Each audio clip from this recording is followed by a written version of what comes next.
Hi friends, welcome to vocable with Nikunj. और चलिए शुरू करते हैं आज के एडिटोरियल का एनालिसिस।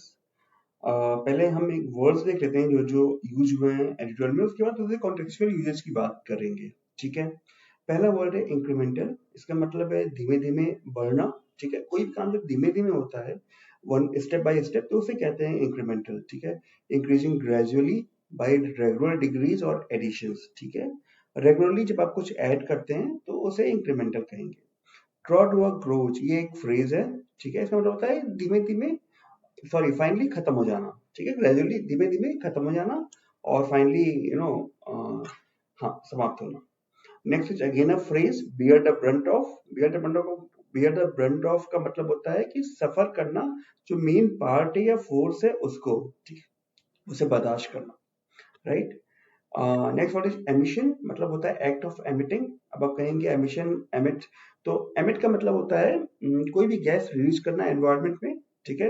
या जैसे कि जितनी गाड़ियां चलती हैं वो सारे CO2 गैसेस रिलीज करती हैं। ठीक है, तो इस तरह से हार्मफुल गैसेस, उसे एमिशन कहेंगे। Make good, again a phrase. ठीक है, मतलब जैसे प्रॉमिस किया था वैसे एक्ट करना।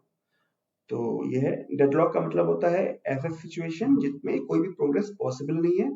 इसे एक और शब्द से बोलते हैं कैच 22। ठीक है। फ्रूशन, फ्रूशन का मतलब होता है फल देना।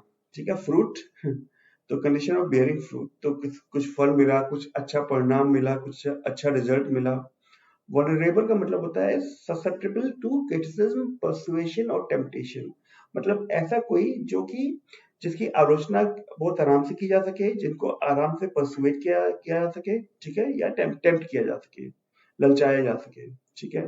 मिटिगेशन का मतलब होता है जो इंटेंसिटी है उसे कम करना। ठीक है। बफर का मतलब होता है इम्पैक्ट से प्रोटेक्ट करना। ठीक है, ये मतलब होता है। जब कॉन्टेक्सचुअल यूजेस देखेंगे ना तो आपको मीनिंग याद होगी। बायोडाइवर्सिटी का मतलब होता है diversity of plant and animal, जो पेड़ पौधे जानवर इंसान सब एक साथ रहते हैं, उसे कहते हैं बायोडाइवर्सिटी। ठीक है, उस कंडीशन को यहाँ पे कह रहा है कि जो डाइवर्सिटी है इन अ पार्टिकुलर हैबिटेट, हैबिटेट मतलब रहने की जगह। ठीक है, या फिर पूरी दुनिया में, यहाँ पे पूरी दुनिया का मतलब है इससे। तो पूरी दुनिया को एक बायोडाइवर्सिटी माना गया है। इससे जब कॉन्टेक्सचुअल यूज देखेंगे तो अच्छे से समझ में आएगा। Emitter is again ready to emit. ठीक है, मतलब कुछ जो एमिट करती है। राइट। लाइट हो सकता है, नॉइज हो सकता है। यहाँ पे बात है गैसेस की। ठीक है, गैस कार्बन डाइऑक्साइड, जो जैसे मैंने ऊपर बताया था। Acrimony is not friendly. ठीक है, rough and bitter manner. Catalyst का मतलब होता है something that causes an important event to happen. ठीक है, तो जिन्होंने केमिस्ट्री पढ़ी होगी उन्हें कैटलिस्ट का मतलब मालूम होगा। कोई एक सब्सटेंस जो कि एक्शन इनिशिएट कर दे, कोई एक इंपॉर्टेंट फैक्टर। ठीक है। पायरिक, पायरिक का मतलब होता है कि एक एंशियंट ग्रीस में एक वॉर डांस होता था, उसे पायरिक कहते थे, उससे रिलेटेड कुछ भी। अब समझते हैं इंक्रीमेंटल विन। ठीक है, ये हेडिंग है। कैसी जीत, जीत हुई, कैसी जीत हुई? धीमे धीमे, शना शना जो जीत हुई धीरे धीरे वाली, वो हुई इंक्रीमेंटल विन। किस चीज पे? Loss and damage fund commitment at COP27। Right. Next one is draw to a close. तो ये जो क्लाइमेट कॉन्फ्रेंस थी, ये फाइनली खत्म हो गई, धीमे धीमे करके खत्म हो गई। राइट, इसके बारे में लिखा है draw to a close. Next is bearing the brunt. तो कैसे खत्म हुई? सिंबॉलिक विक्ट्री के रूप में खत्म हुई। एक ऐसे फंड के रूप, ऐसा फंड निकल के आया जो कॉम्पेंसेट करेगा उन देशों को। किन देशों को? जो कि क्लाइमेट लिंक्ड नेचुरल डिजास्टर को बियर कर रहे हैं। राइट। जो बर्दाश्त कर रहे हैं, जो सह रहे हैं। ठीक है, उन कंट्रीज को कॉम्पेंसेट करने के लिए फंड निकल के आया है। समझ में आ गई बात? नेक्स्ट इज ये जो बात है 27 एडिशन जो है यूनाइटेड नेशन कॉन्फ्रेंस का। ठीक है, वो ऐसे प्रोजेक्ट किया गया था कि वो COP का इम्प्लीमेंटेशन है। ठीक है, जिसने क्या क्या किया होता? क्वेश्चंस को रिजॉल्व कर दिया होता। किन क्वेश्चंस को? कैसे डेवलप कंट्रीज जो हैं, जो रिस्पॉन्सिबल हैं हिस्टोरिकल एमिशंस की, वो अपने प्रॉमिस पे एक्ट करेंगी, और जो डेवलपिंग कंट्रीज है उनको $100 बिलियन एनुअली प्रोवाइड करेंगी 2020 तक। ठीक है, समझ में आ गई? अभी यार मैंने ये जो लंबा सेंटेंस, इतना लंबा सेंटेंस है, उसको टुकड़े टुकड़े में करके बांट दिया है। तो आई होप इसको समझ में आ गया होगा। इसमें आपको दो शब्द सीखने को मिले। एमिशन हम पहले ही पढ़ चुके हैं, जो एमिशन जो गैसेस एमिट करती हैं, किसी भी तरह की गैसेस। और मेक गुड, मेक गुड मतलब कि जैसा उन्होंने प्रॉमिस किया है वैसा करना। राइट। उसके बाद जो है ये है कि घंटों के बातचीत के बाद ये जो डेडलॉक्स हैं, डेडलॉक्स मतलब कि जो दो लोग आमने-सामने बैठ जाएँ और दोनों में कोई भी कुछ मानने को तैयार ना हो, तो डेडलॉक सिचुएशन कहेंगे, जहाँ पे कोई भी प्रोग्रेस पॉसिबल नहीं होती है। तो ये डेडलॉक जो है, घंटों के नेगोशिएशन के बाद भी ये डेडलॉक अभी भी वैसे ही हैं जैसे पहले थे, मतलब कुछ रिज़ॉल्व नहीं हुआ, ठीक है? उसके बाद बात होती है island nation of Vanuatu and alliance of small island states. इन्होंने 30 साल पहले एक डिस्कशन इनिशिएट किया था और वो एक पार्शियल उसका फल निकल के आया है। इट हैज कम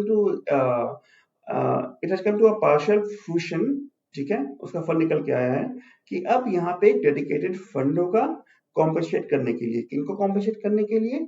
उन डेवलपिंग कंट्रीज को जो सबसे ज्यादा वल्नरेबल हैं, मतलब जिनके बारे में क्रिटिसाइज ज्यादा किया जा रहा है। यहाँ पे क्रिटिसाइज सेंस निकल के आएगा। जैसे भारत देश को लेते हैं, भारत देश को विकास भी करना है, लेकिन वो विकास जो है वो किसकी कॉस्ट पे हो रहा है? पॉल्यूशन की कॉस्ट में हो रहा है। तो उनके लिए एक फंड होगा, ठीक है? उसके बाद बात करते हैं मिटिगेशन की। तो तो जो एलएनडी है, ये क्लाइमेट चेंज के ऐसे इम्पैक्ट सॉरी क्लाइमेट चेंज के ऐसे इम्पैक्ट को रेफर कर रहा है एलएनडी, जो कि अवॉइड नहीं कर सकते दो चीजों से। पहली चीज है मिटिगेशन, दूसरी चीज है एडाप्टेशन। मिटिगेशन मतलब है कि अ, अगर क्लाइमेट चेंज हो रहा है तो किन्हीं कारणों से हो रहा है, इंडस्ट्रियल एक्टिविटीज हो रही हैं, पॉल्यूशन हो रहा है, उनको अगर कम करेंगे, ठीक है, लेसन करेंगे, तो उसे मिटिगेशन कहेंगे, ठीक है? देखिए, cutting green house gas emission लिखा भी हुआ है। या फिर एडाप्टेशन। एडाप्टेशन का मतलब है कि अपनी प्रैक्टिसेस को मॉडिफाई करेंगे ताकि क्लाइमेट चेंज इम्पैक्ट से बफर कर सके। बफर का मतलब यहाँ पे हो रहा है प्रोटेक्ट फ्रॉम इम्पैक्ट, एक क्वेश्चन बना देंगे, ठीक है? तो अपनी प्रैक्टिसेस को ऐसे मॉडिफाई करें, मतलब कि जैसे देखिए, अगर रोड पे चलने की, गाड़ी चलाने की बात हो रही है, तो मिटिगेशन बोलेंगे कि पेट्रोल की गाड़ी है लेकिन तुम कम चलाओ, ठीक है? और एडाप्टेशन बोल देंगे कि आप ये ले लीजिए इलेक्ट्रिक व्हीकल्स। तो वो एडॉप्ट कर गया, वो कम कर रहा है पेट्रोल कंजम्पशन, ये एडॉप्ट कर रहा है। Next what is biodiversity. इसका मतलब मैंने आपको पहले ही बता दिया है, सबको एक साथ मिलजुल के रहना, उसे यहाँ पे कहेंगे। तो ये कह रहे हैं कि इनसे केवल इकोनॉमिक डैमेज ही नहीं होता है प्रॉपर्टी को, लेकिन लाइवलीहुड्स का लॉस होता है, और बायोडाइवर्सिटी जो है डिस्ट्रक्शन होता है। जो संसार जैसे बना हुआ है, पेड़ पौधे जिस तरह से लगे हुए हैं, और वो डिस्ट्रक्ट हो रहे हैं, उसके बारे में बात हो रही है, ठीक है? और उन साइट्स, वो भी साइट्स भी बर्बाद होती हैं जिनका कल्चरल इंपॉर्टेंस है।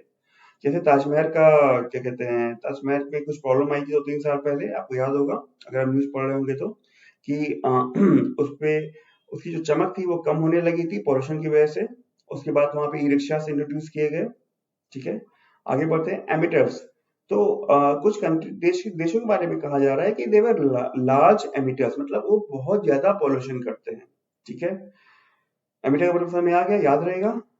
और इसके बाद कहा जा रहा है कि इसने क्या कर दिया है, इसने फ्रेश ओकेजन, नए ओकेजन्स खोल दिए हैं। किस चीज के लिए? एक्रीमनी के लिए इन फ्यूचर सीओपीज, ठीक है? एक्रीमनी का मतलब होता है रफ एंड बिटर मैनर। तो आगे भी इस पे बहस, गंदी बहस वगैरह होती रहेगी आगे के जो सीओपीज होंगे उसमें, ठीक है? तो ये बात है यहाँ पे। उसके बाद कहा जा रहा है कि while the gain is incremental, gain जो है वो धीरे धीरे करके आया है, और कंट्रीज जो है उन्होंने मोमेंटम जो है अपना, उन्होंने पेस बना लिया है पॉल्यूशन कम करने का या जो भी करने का, वो लूज नहीं करना चाहिए। और सबके साथ मिलके काम करना चाहिए, ना सबके साथ मिलके अच्छे से काम करना चाहिए, ये इंश्योर करने के लिए कि जो सीओपीज हैं वो क्रेडिबल कैटलिस्ट बने रहे। कैटलिस्ट क्या होगा यहाँ पे? देखिए, 2-3 साल हो गए, ठीक है? अब जो लास्ट सीओपी हुआ उसको लोग भूल गए, और फिर अपनी अपनी रफ्तार रफ्तार पे आ गए, ज्यादा पॉल्यूशन करने लगे। फिर एक सीओपी हुआ, एक कॉन्फ्रेंस हुई, तो लोगों को याद आ गया। और तो क्या हुआ, सीओपी ने क्या किया, यहाँ पे कैटलिस्ट की तरह काम किया और इनिशिएट किया कि पॉल्यूशन लेस हो। ऐसे डिस्कशन को इनिशिएट किया जिससे पॉल्यूशन लेस होने, कम होने से लगेंगे, ठीक है? तो सीओपी जो हैं वो कैटलिस्ट बने रहे, और पायरेक विक्ट्रीज के ओकेजन्स नहीं बने। पायरेक विक्ट्रीज का क्या मतलब है यहाँ पे? विक्ट्री, जीत हुई, ठीक है? तो उस चीज को सेलिब्रेट करने के ओकेजन्स ना बने सीओपीज। ठीक है, ये कहने का मतलब है। अगर कुछ समझ में नहीं आया तो प्लीज वीडियो दोबारा देखिएगा एंड लेट मी नो। अगर कुछ फिर भी कुछ समझ में नहीं आता, I try my best to explain you. ठीक है, चलिए मिलते हैं अगले सेशन में, तब तक के लिए thank you for watching. And अभी तक आपने सब्सक्राइब नहीं किया, अपनी वोकैब बढ़ाना चाहते हो यहाँ सब्सक्राइब कर सकते हैं। चलिए, बाय बाय।